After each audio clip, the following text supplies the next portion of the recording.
All right, guys, today I have got with me Zoe and Jerusha from Birth Time, the documentary. Good morning. Good morning. Hello. I'm actually pretty excited about the timing of this because obviously yesterday we celebrated International Women's Day, and I think what a perfect way to wrap it all up is to speak to you guys about the wonderful work you're doing in the birthing space. And of course, I've also caught you right at the end of your tour of Australia, you might call it. So how long have you been travelling for with the tour? So our first Sydney Q&A premiere was on the 11th of February. Oh, wow. So we've been on the road for 3 weeks, and our last Q&A is this evening in Mount Vic, so Blue Mountains. Oh, fantastic. And has it been going well so far? Yeah, it's been great. Zoe's a bit frozen there. Is she frozen with you as well? Am I here? Am I good? You're a bit frozen. You are frozen. Am I? God. Anyway. Keep going, maybe? Yeah, we've had an amazing response, actually. Pretty much all of our Q&As have been sold out. And brilliantly, we made it around the entire country, which seemed like a minor miracle. There were a few very stressful moments in that. Borders closing and opening and closing again, and we didn't know, we had to shift some dates around to accommodate some for the other, and somehow it all managed to work out really beautifully. So full houses and people so ready for this film. I mean, given that we were scheduled to release it last April, and we had, a 10-month delay of that, people were so ready to see it. So it was just so exquisite to travel around the country and meet all of these people who've been, really backing us for so long. It was just divine. It was a very, very special time. Yes, and that's so nice to hear because it's been a very strange year, I think, for everyone. And I think the timing, I always think things turn out the way that they should, or the timing works out. So, I'm just so glad that you have created something like this because I was chatting with the team actually when we were looking at the documentary and, really having this open discussion about our own personal experiences. And, sometimes it's not until it takes something like this to trigger those thoughts and think, actually, looking back at that, there were some really terrible moments during that process. And I just love that you're bringing this to conversation. We obviously do a lot of work, not just about understanding a baby's needs, but also around matrescence and the birth of the mother and this journey that she goes through. And, it's something, thankfully, that is a hot topic of conversation at the moment. And I'm hoping and guessing that what you have created is just going to really elevate that. Yeah, well, such a big part of the conversation, that we've been having and that we're trying to shift is that people often refer to birth and say that all that matters is a healthy baby. That has been the story that's been driven into us for decades. And it's really not the case. No. It's really not the case. The importance of the woman's experience, the parent, the partner's experience, it is absolutely valid as they step into parenting this new little being. So it, to shift the focus onto that, not just onto physical well-being, but onto emotional well-being as well is the main driver of why we started making this film and looking at, how we can get more women with both of those things coming out of birth feeling amazing, feeling held, feeling fulfilled, both emotionally and physically. Yeah, and I think, it's interesting, some of the work that we've done and understanding, a lot of it does come up about this traumatic experiences. I know we had a lot of insights recently around people that had given birth during COVID, and they'd almost felt like, they didn't want to sign up for the Zoom mothers group classes, but then they had no more contact and no follow-up, and they really felt so alone and isolated. They almost were mourning the fact that they had missed out on, opportunities. Even things like we get messages of, people talking about the whole sibling, the sibling meeting the new baby in that hospital room and seeing videos that I had posted and said, I really was hoping to have that own experience. But, of course, we had that period of time where they couldn't go and visit the little one. So, and one of the incredible things we saw the other day was that, so I'm a doula, if you don't know, and yes. And doulas were shut out of births in hospital for many months last year, and they are hosting a screening of our film, and restrictions have lifted to 100%, so there was more tickets available, and that they were able to fill up this cinema with 200 people. But at their local hospital, there's still a one-person support person restriction on. So women cannot take their doula or their mother or their sister or their friend to their birth, but we can go and sit in a cinema of 200 people for 2 hours of strangers. It's crazy. So the importance on the women's experience is just not there. Some people are not realising how much weight this experience carries for women, not just in their early motherhood, but throughout their whole lives. So we lost Zoe there, but we have still got Jerusha. I know. And we don't have Jo today because she's out doing the important job of seeing all of her beautiful clients and midwifing around this lovely city. Amazing. I bet you she's obviously missed them when, she's been out for the last couple of weeks. She has, and they've missed her. They would have missed her. They'd be knocking at her door, I can imagine. So I guess for understanding, why you created Birth Time, I think for anyone watching that hasn't seen the documentary, and I'm sure there'll be quite a few in our audience, who did you create this for? Look, this documentary spans a very wide target audience, I guess. What triggered us to make it was that the three of us came together, Jo, Zoe and I, for Zoe's second birth of her son, Beau, which will be 5 years ago in May. So Zoe had a birth centre birth with her first baby, Sophia, and on paper that was a really straightforward, normal, birth that a lot of people would be happy with. But she came out of that birth feeling lost and a little bit abandoned and unsure of, where she sat in motherhood. And on reflection, that was a lack of support and a lack of education in that space. And so when she then went on to book Jo for her home birth of Beau, for some 4 years later, she was astounded when she came out the other side about how different she felt in her coming into mothering that little boy. And so Jo was her midwife, I was her doula and birth videographer. And Jo and I had been talking for a few years. Jo had the idea of ruminating for something like 11 years. Jo had hosted the premiere of The Business of Being Born, which, if anyone doesn't know, is the Ricki Lake documentary that she made about the US maternity system 11 years ago. Jo had hosted the Australian premiere of that, and everyone thought it was a great documentary, but said, but it's so different here, it's not relevant, yada yada. It's not, on so many levels we have a lot of the same issues. And so Jo, from that point, had always felt determined to create an Australian documentary. And so her and I, over the previous few years, had been talking about the possibility of this, but between the two of us we just didn't quite have enough to pull it off. And then in comes Zoe and that birth, and we all came together, and she started asking the questions about why she felt so different, and we told her about our idea, and that was it. It was like, the perfect crystallization of, skill sets and passion coming together, and that's what drove us to start. And we just started. We had no money, we bought our own equipment, we learned all of the jobs we had to put on, all of the hats ourselves, and we just started. And it was one of those exquisite projects that just, once it did start, it just went.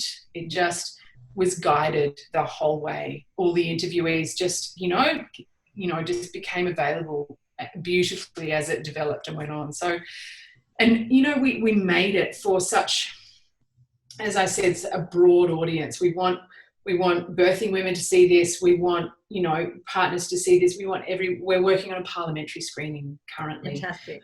To get every level, of people to see the importance of what we're trying to portray here. Yeah, and to facilitate that conversation. And I think, like you said, I think when it happens organically and you are doing it yourself, that, is what makes it for such a beautiful story, and it's authentic and it's not scripted, and it really is showing the raw and honest side to what what happens. I think, you know, something I took from the documentary you were saying about her 3 births being so different. I had the exact same experience. I had, you know, the perfect, you know, I had my obstetrician. I went in there, I was induced, I laid on the table. My husband went to the gym for 3 hours. He came back. It was just, you know, setting false expectations of what was going to happen, you know, for the second and third time around, because it was, this is easy, isn't it? I've had intervention and I've had this and that, because I was uneducated. I didn't actually realize, you know, what options were available. I think I kind of just dove in there knowing that people had told me, well, get the epidural and,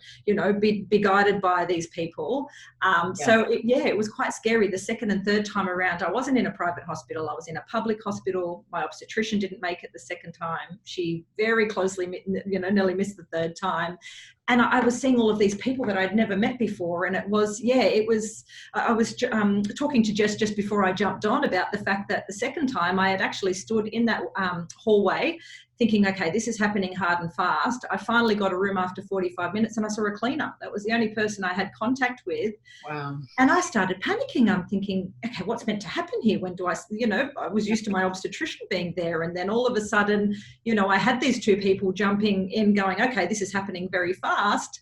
And me then all of a sudden panicking going, well, where's this obstetrician that I have seen throughout this time? And yeah, it really triggered me to reflect when I was watching the documentary going, wow, actually, this is stuff that I haven't relived properly and I haven't, you know, processed and gone through. So I can imagine, you know, with this documentary, it has probably brought up a lot of that for some people that may have just accepted that that's the way it was.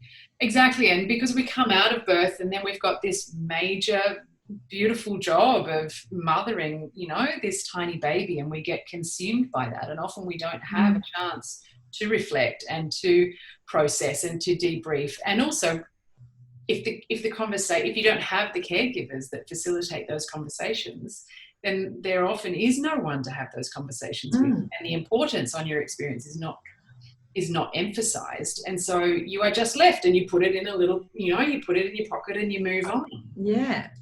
And so I watching this film has brought up, you know, a lot of things for a lot of people, but the beautiful feedback we're getting, which was always our plan, is that people are, you know, their experiences are coming to the fore and they're having to face those experiences. But also the film leaves with a lot of hope and inspiration, and we hope that that is what people are leaving the film with. You know, it's not all doom and gloom. It's not all trauma stories. It is about, you know, redemption and coming out the other side, no matter how your baby is born, you know, and that is the underlying story of it. It's not what we're so passionate about and trying to drive is that every woman deserves their own midwife, regardless of where she's giving birth. So women can give birth in a private hospital, in a public hospital, in a birth centre, at home.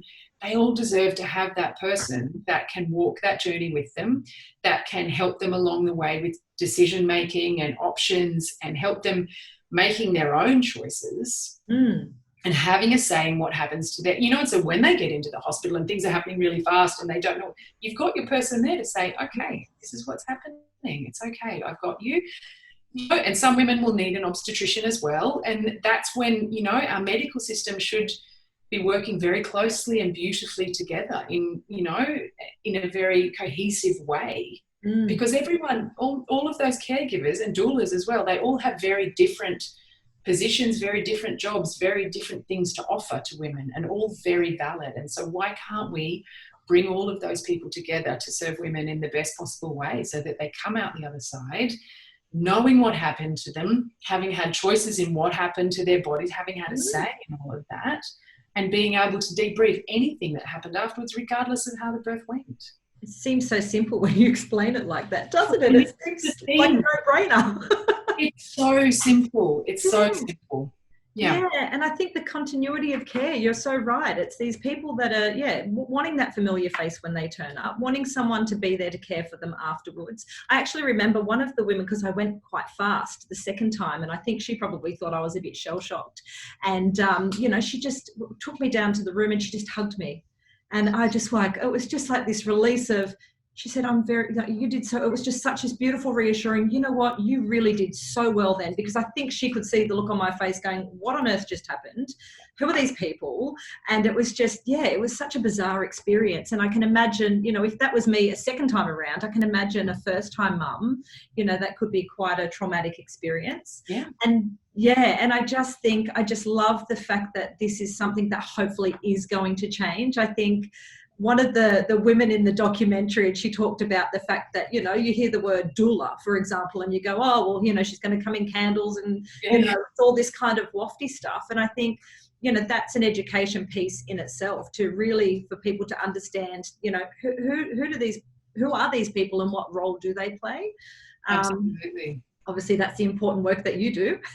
Yeah. And doulas do fill a very important gap in that area.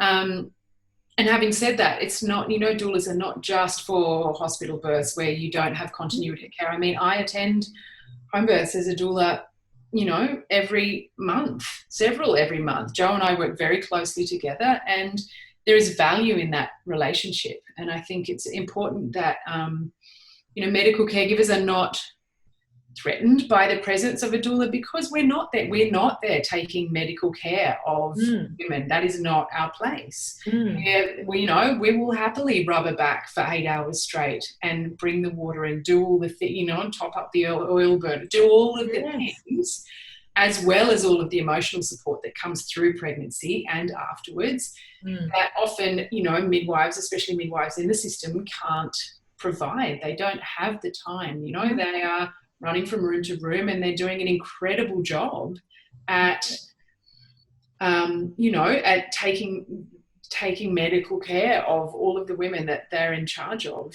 but they don't have the time to spend in the room for a long period of time. In some great models of care they do, and that's what we want to work towards more. But doulas, fill a beautiful gap there where you can get continuity, you can have someone with you, throughout. Yeah, exactly. I mean, we work with the lovely Nadine from She Births, who I know you're familiar with. Yes. And, we often do a lot of video content where she is, where she's explaining the whole process and the importance of having a doula. And I think for me, obviously education is our core. I mean, Kiindred was born from wanting to bring together wonderful experts, to educate people on, or making sure that they feel confident in navigating both pregnancy, birth and postpartum, and getting access to this information before they know they need it. So talking to them about what a doula is and, why it is important for mum, because this is going to be one of the biggest transitions in her life.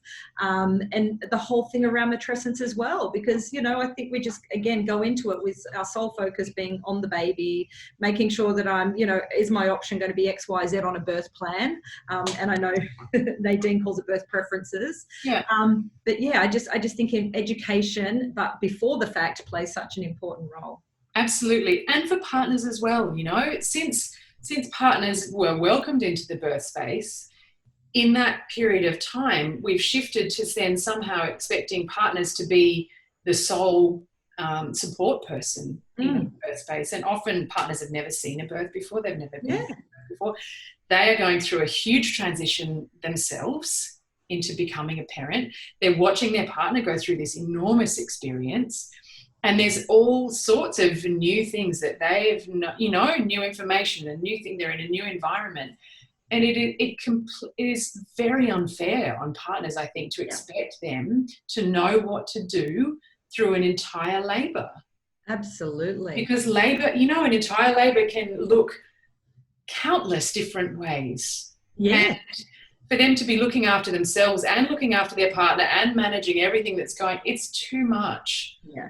So we as doulas are there for the partners as well as the women, in helping them navigate that and helping them birth their baby together in the most comfortable and supported and informed way.